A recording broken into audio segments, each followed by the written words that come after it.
Welcome to Patients at Risk, a discussion of the dangers that patients face when physicians are replaced with non-physician practitioners. I'm your host, Dr. Rebecca Bernard, and I'm joined by my co-host and the co-author of our book, Patients at Risk, The Rise of the Nurse Practitioner and Physician Assistant in Healthcare, Dr. Naran Alajba. Good evening. In our last episode with Dr. Marion Mass, we discussed the high cost of American healthcare, focusing on the role of pharmacy benefit managers.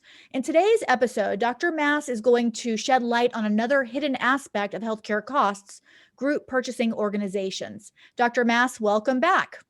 I'm delighted to be here. You guys are some of my very favorite advocates. Well, thank you. We feel the same way about you. Can you start us out by just explaining what group purchasing organizations are? And of course, the acronym for that are GPOs. So usually when you hear about that, you'll hear it in that term. So what are GPOs? Okay, sure. So in the 1920s, we were starting to see a lot of patients, it's actually post the 1918 flu pandemic, we were starting to see the rise of hospitals at the time, right?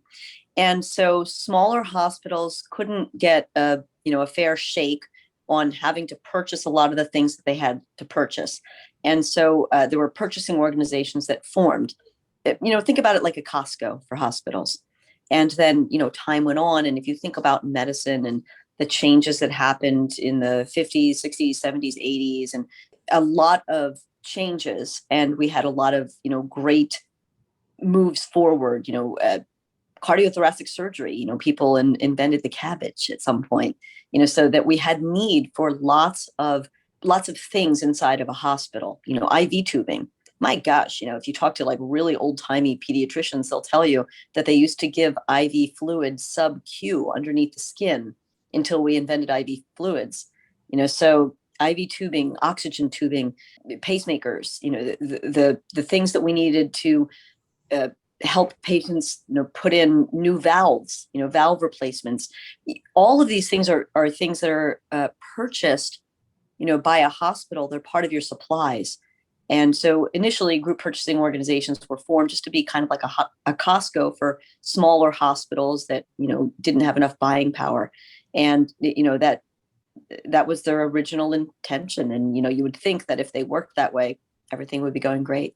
Yeah, I mean, it sounds like a reasonable plan, but then something happened in 1987. There was a change to federal law for the Medicare and Medicaid programs, and all of a sudden it became legal for these middleman wholesalers to be able to start taking kickbacks or money from some of these wholesalers, I guess, in order to provide their product to the hospital. And then that sort of changed everything. And that's where this pay to play started to come in. Can you explain, first of all, do you know about that law? How did that come about and why? Yeah.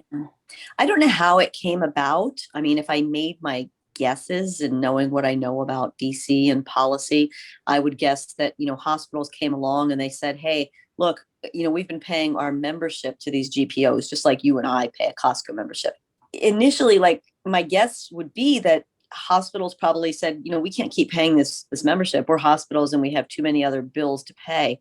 So instead, let's make it so that the suppliers are, paying the GPOs. But of course, we all know that's a kickback. If you think about what a kickback is, it's like if you're getting a special business arrangement to have your product put out there, then the person who's putting the product out there is taking the money, right? And that doesn't work out great. Like I always use the example of like iced tea. Like if you could go into your local convenience store and there was only one iced tea because the iced tea maker, whether it was, Snapple or Honest Tea or whatever, if they could purchase the right to be the only one in the convenience store, they'd be making out like bandits. That's why it's a bad idea.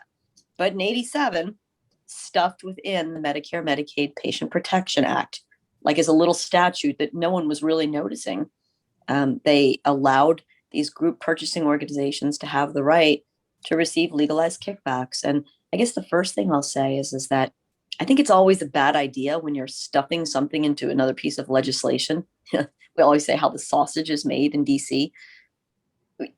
Things get hidden. People aren't really noticing.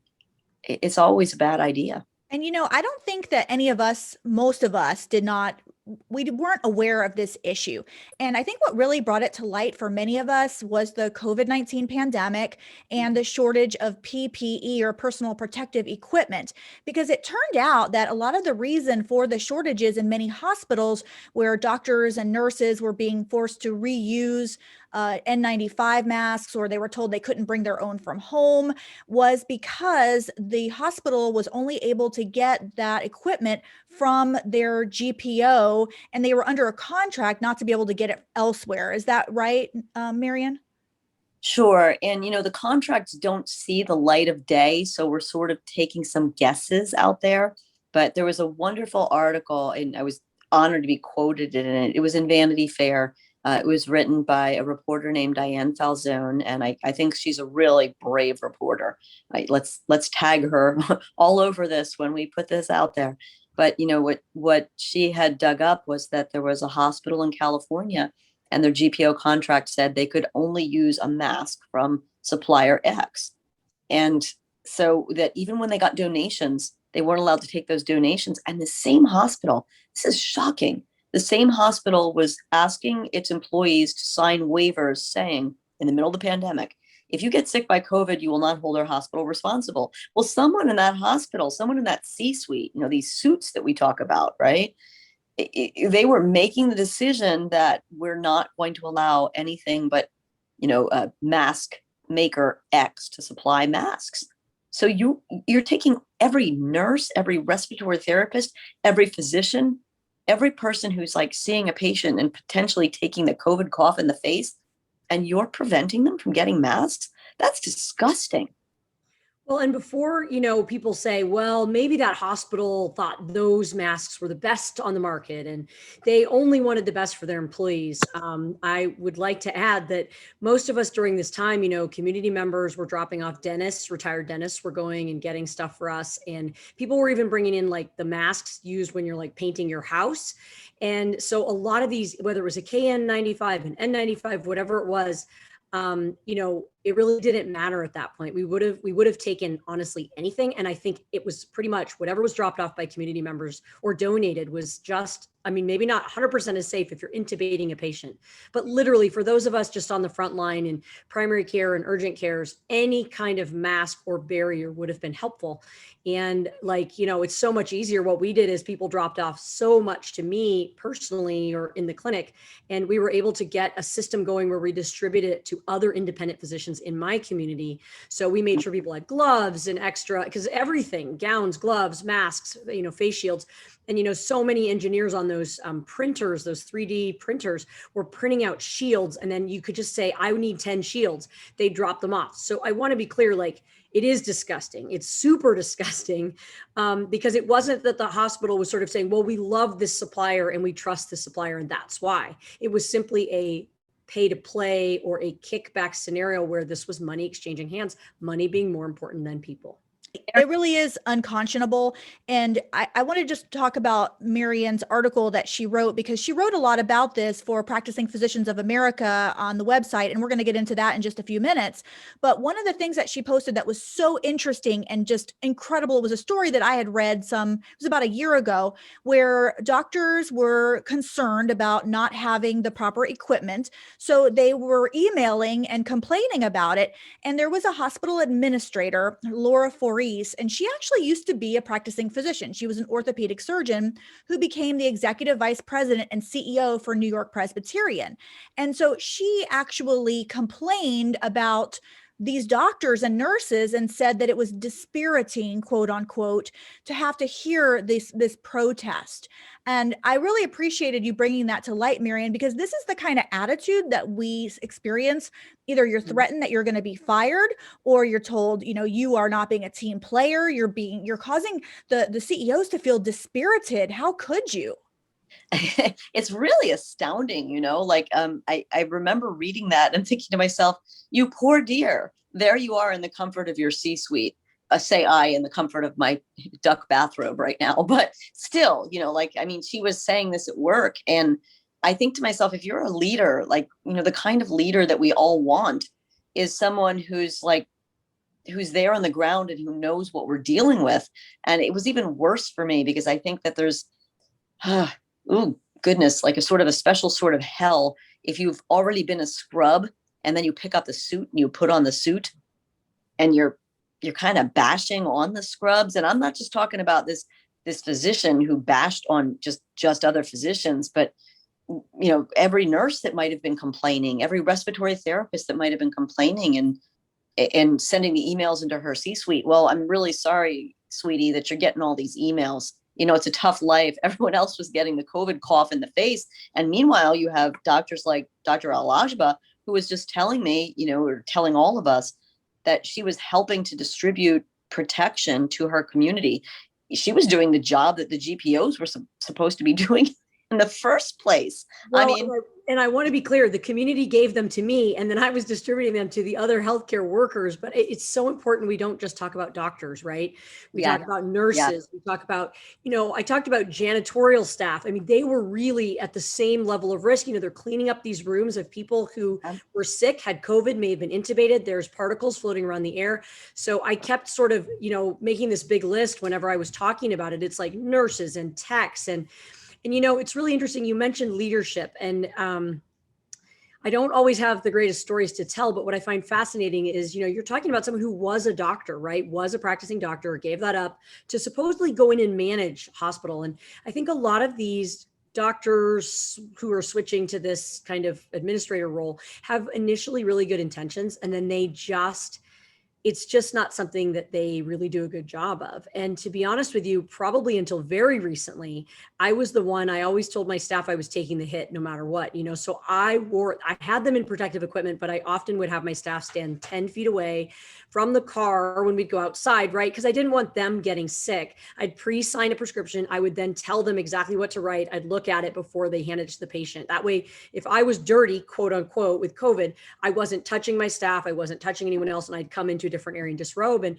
we finally had a medical assistant who, despite being vaccinated, got infected, actually through her husband. So a completely separate way. And now she does a lot more of the testing in the same way I did, just because we look at it like how can we keep our other staff the safest?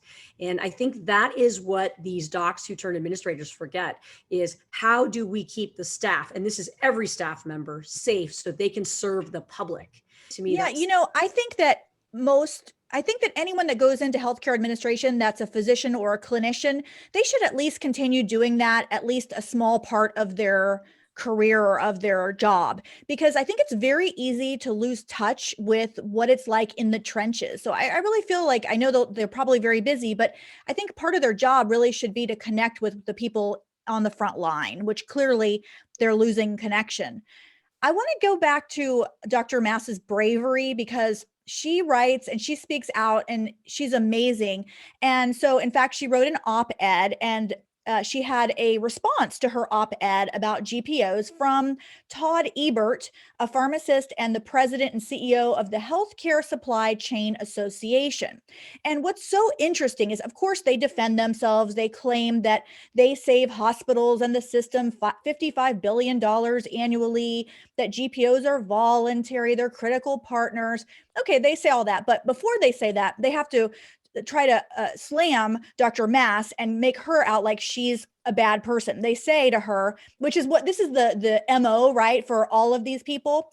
They wrote and they said, she has aligned herself with the anti-GPO efforts of conspiracy theorists and fringe groups such as the American Association of Physicians and Surgeons and Physicians Against Drug Shortages, which is really interesting that Physicians Against Drug Shortages, there's a very powerful lobbyist that fights against them, that just like tries to find physicians that have even talked to them and write bad things about us on the internet. So I really want to applaud you, Dr. Mass, for standing up to this kind of bullying. And you did write a response on your website. Can you talk a little bit about what you said? You mentioned that what they're saying is just they're just trying to defend very bad practices.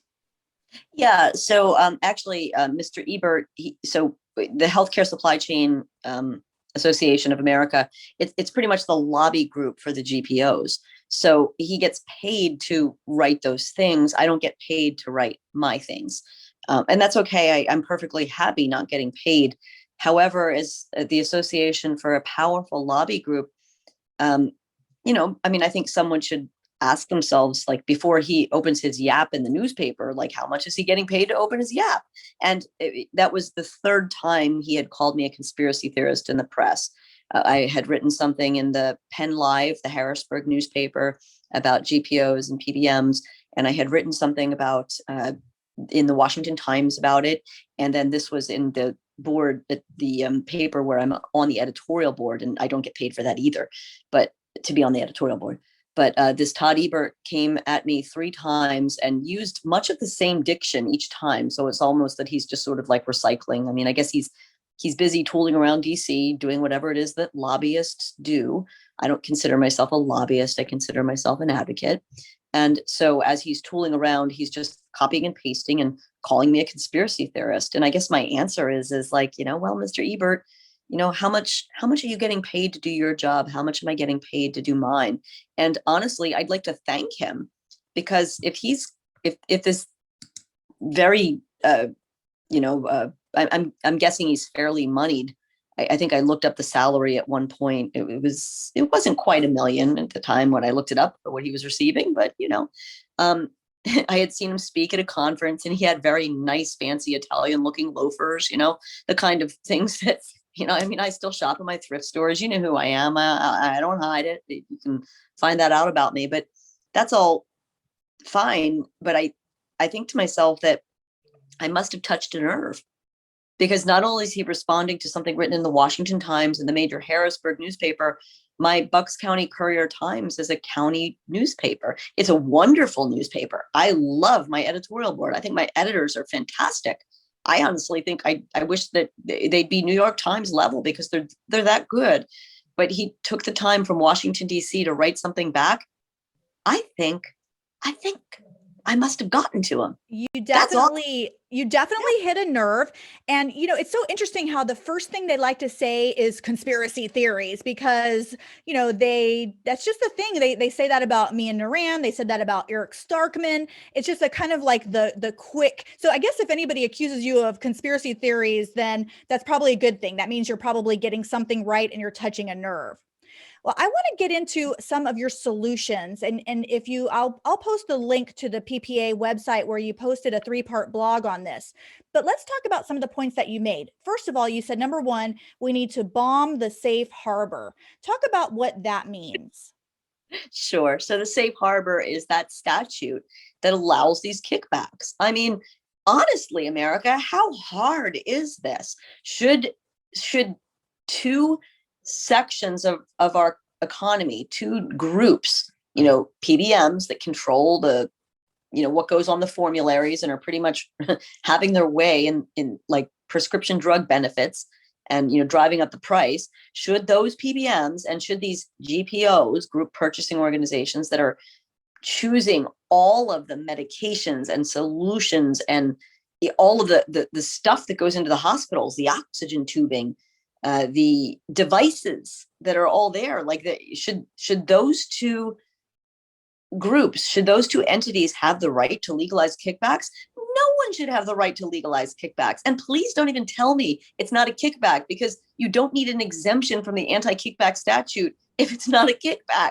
I mean, this is just absurd. It's absolutely absurd. And we should say, Marion, that it's all the other industries in America, all the other business sectors, this would be illegal. But because it's the pharmaceutical, it is the drug selling business, right? Essentially, it's drugs. That's the only business sector that is allowed to do this. But please keep going. I just want to be really clear with people. I want to say that, and Dr. Mass explains some of that in that article. She says that these GPOs, they spend a lot of money and they work very hard to maintain this status. They throw big lavish parties with the big players in DC. They lobby like crazy. In fact, 5 out of the top 10 industries that spent money on lobbying had to do with healthcare, and GPOs are a big part of that. They network very carefully. They have been associated with quite a few politicians. And so it's going to be tough to actually put a stop to some of this, wouldn't you say? Absolutely, because it's working for all of those people, isn't it? So if you think about it, and I'll give another example, like Dr. Alajba, you brought up, it has to do with drugs, and you're right, it has to do with drugs, but it has to do with those masks and those gowns. And like, I think it's even more insidious, like, because if you look at even before COVID started, I mean, you could go back and you could find this article. There is a distributor, it's called Cardinal. So the GPOs and the PBMs, they don't even get their hands dirty shuttling things back and forth. They're actually not a warehouse. They have distributors to handle the shuttling. And, the distributors are all in the top 15 of the Fortune 500 companies: McKesson, Cardinal, AmerisourceBergen. Those are the three big distributors. Seems to me they have some kind of special relationship with both the GPOs and the PBMs, but who knows? Because all these things happen behind closed doors. How do I hate no transparency? I hate it. Let me tell you. But in any case, January 2020, right before COVID hit, Cardinal, one of these big distributors, announced that they recalled 8 million surgical gowns because, Cardinal, it almost appears to me that they owned the plant in China where the gowns were being made. And then there was a problem with these gowns that were being made in China because they were contaminated. They had pathogens in them and they could have dirtied the, patient room. And we all know that unsterile things when you're operating on someone is a bad idea. But, this is where we were getting most of our gowns. We started out down on gowns because we're allowing a giant distributor to pull, we're getting most of our gowns from China, or we were getting most of our masks from China. We all realized this during the pandemic. We were getting, the other things that we needed, for protecting ourselves against COVID, they were coming from another country. How is this happening? I mean, it seems as though there's all these cronies together that are controlling the supply chain. And if they're the ones that are seemingly owning companies in a foreign country, it's against everyone's interest, isn't it? Especially if it's crappy products that you're shoving into hospitals. Well, and that's your second point where you have solutions. The second point is bring back Made in the USA. And you point out that we really need to bring back the manufacturing of medical supplies back to our country. And there is a House bill that's been put out, and it has a companion bill in the Senate as well to try to incentivize more Made in the USA. Because you're right, this is a problem. We were completely dependent on Chinese masks, and then we didn't know if what we were getting was legitimate or not. And I mean, it definitely came home with the COVID-19. Yes. I want to make sure that we're doing the right bill, because there was a bill that came out of the House last year in April. I forget the number. And then they just reintroduced it. But it was a terrible bill because essentially all it did was, we do need a good, solid bill.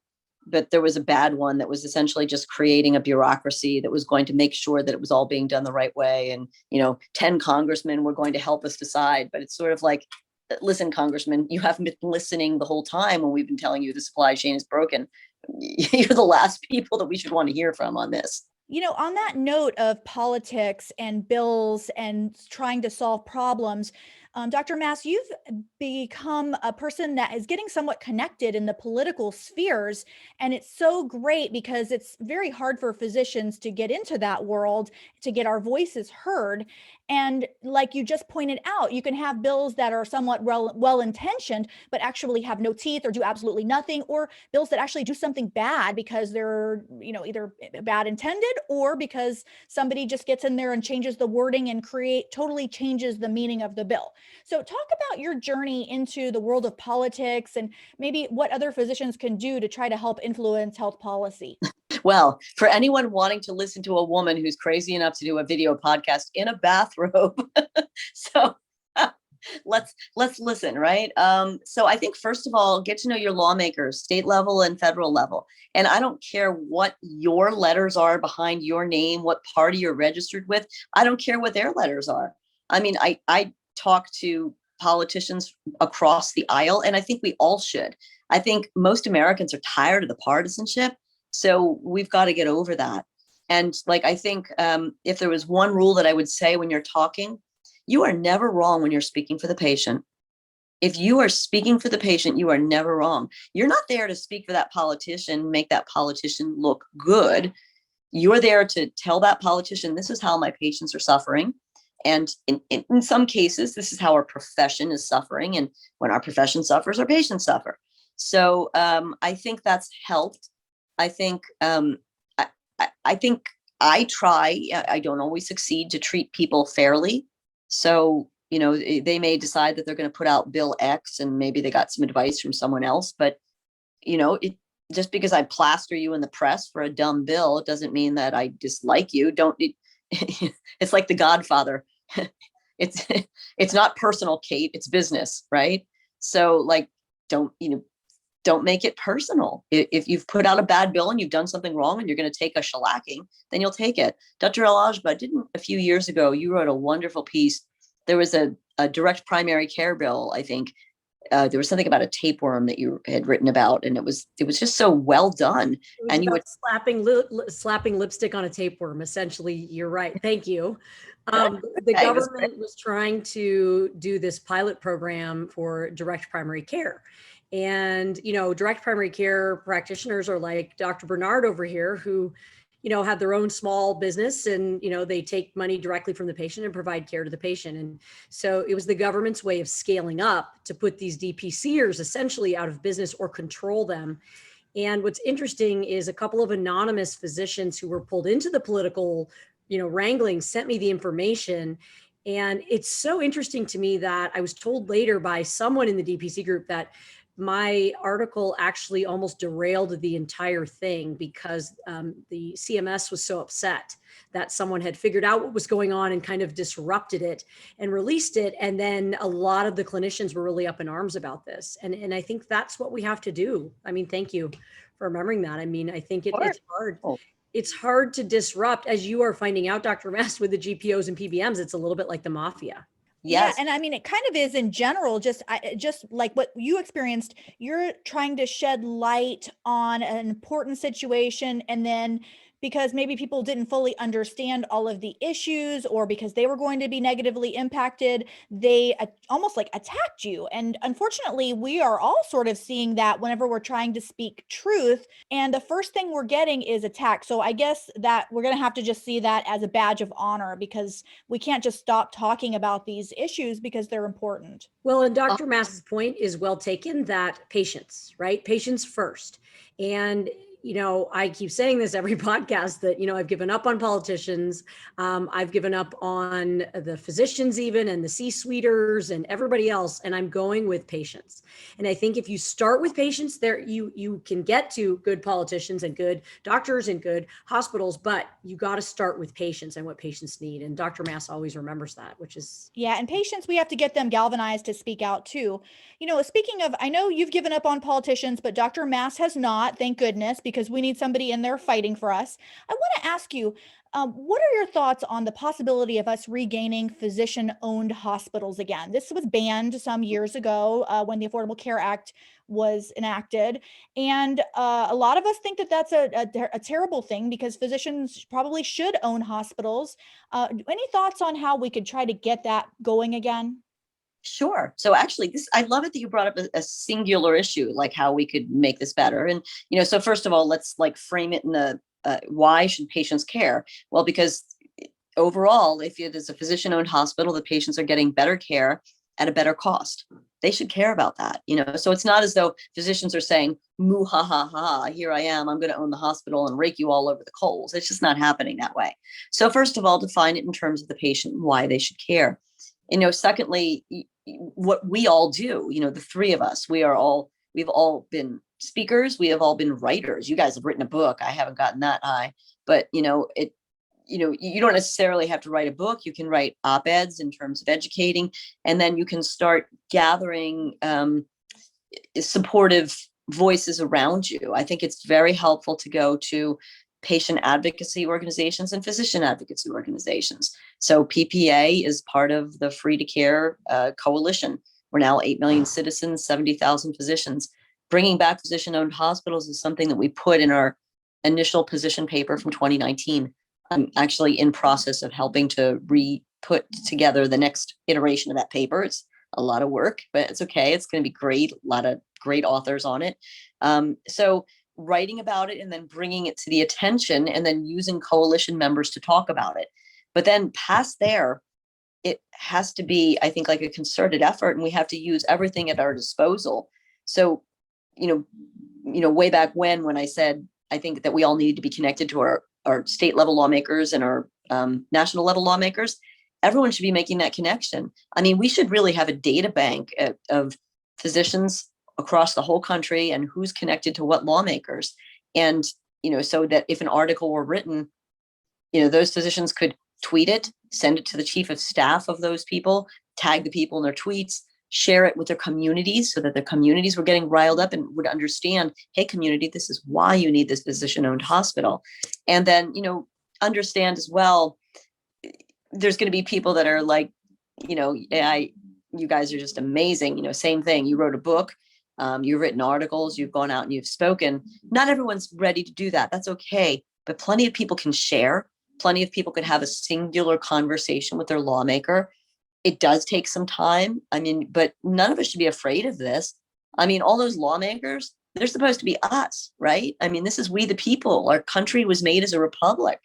And, we're supposed to be telling them what to do. We've forgotten that they work for us. So how could we get it done? Well, look for a bill. I know that in the last Congress, it was Dr. Michael Burgess and Vicente Gonzalez. So it was an R and a D. They're both lawmakers from Texas that brought up the physician-owned hospital bill. I mean, what's the big deal? Like, someone should contact them, get them to bring it up again, and ask them, could you do this and like make a plan, and let's get behind them. That sounds like a really good place for us to start. And I really appreciate you speaking to the fact that we all have a voice and we all just need to speak together about the same issues, and we have a lot of power. And one of the things that both of you did was create an organization to help physicians have that voice, and that's the Practicing Physicians of America. Can you guys tell me how you founded that and tell us about the organization? We were in Washington, D.C., and she said, look, we've got Wes and, Judy, and we essentially sat down and had coffee and talked about something I think every physician in America absolutely despises or prefers to not have to be involved in, which is the maintenance of certification, which involves us having to retake tests every 10 years. And it pulls us from our patients. If you don't pass that test, which can be very stressful, the test itself is stressful. And if you're a new mom and there's no pumps, it's this terrible experience. And mine was one of the horrific ones as well. And so I think we all get really angry about that. And so we kind of sat down and started talking about how do we bring back autonomy to physicians so that they can bring better care, more affordable care, and more autonomous care to patients, right? So you have to be a physician in your right mind and functional and sane in order to then be able to help patients. And if we're burnt out, we're distracted doing all these silly things that aren't necessary, then we can't serve patients properly. And so I think essentially that's why it was started. But I should let one of the founders, Dr. Mass, is actually one of the founders. So, kind of funny story. I actually stalked Wes B. Fisher of Chicago. He's an interventional cardiologist, an EP cardiologist, and I recognized his work on maintenance of certification. And I knew that mock wouldn't be my big issue and my big topic, but I recognized, it's one of those obstructions for us, right? Something that other people are making us do. Other people are making money off of it. And by the way, it's a GPO premiere. One of the GPOs is collecting the mock data, so they're all in on it too. But Wes he's just a master at dissecting conflicts of interest, and his writing and his blogging, it's very thick stuff. It is like a lot to read through, but he's brilliant. And I went to another friend that I knew Wes, and I said, look, I've watched, I've followed like other groups, and it seems to me physicians are just silly enough that they form organizations that are partisan organizations. Like we want to repeal Obamacare, or we want to hold on to Obamacare. Like these have been like over the past 10 years, some of the big, forces and the new grassroots groups, but it's not helpful when you're partisan. The public doesn't like it. And if you're busy being partisan, then you're either holding up or bashing down, and you're going to get to the same spot where all of the moneyed conflicts of interest win. So instead, I got in touch with Wes, and I said to him, look, I want for us to be able to remove the obstructions that are preventing us to practice as we were trained. And we talked to some others. We talked to Naran, we talked to Judy Thompson, a breast surgeon from Texas. And then, We pulled Brian Jamal Dixon, a child psychiatrist from Texas, onto our happy little band. So we cross the aisle, we cross specialties, we cross the country, and we just don't get it. Like, when people say that physicians, it's like herding cats to bring them together. Well, we all agree. We have a lot of differences, but we're trying to find the commonalities. And, that's really how PPA formed. Like, I really love that. And I dropped MOC myself a couple of years ago. I donated to the lawsuit with PPA and Dr. Wes. That's how I know him, from his blog. In fact, I would love to invite him onto the show. So Marion, I may have to ask you to see if you can pull some strings, because I'm a big fan of him. I'd love to get into that issue. That would be awesome. Well, I want to thank both of you so much for joining us. I wish we had a little bit more time. We'll have to do it again soon.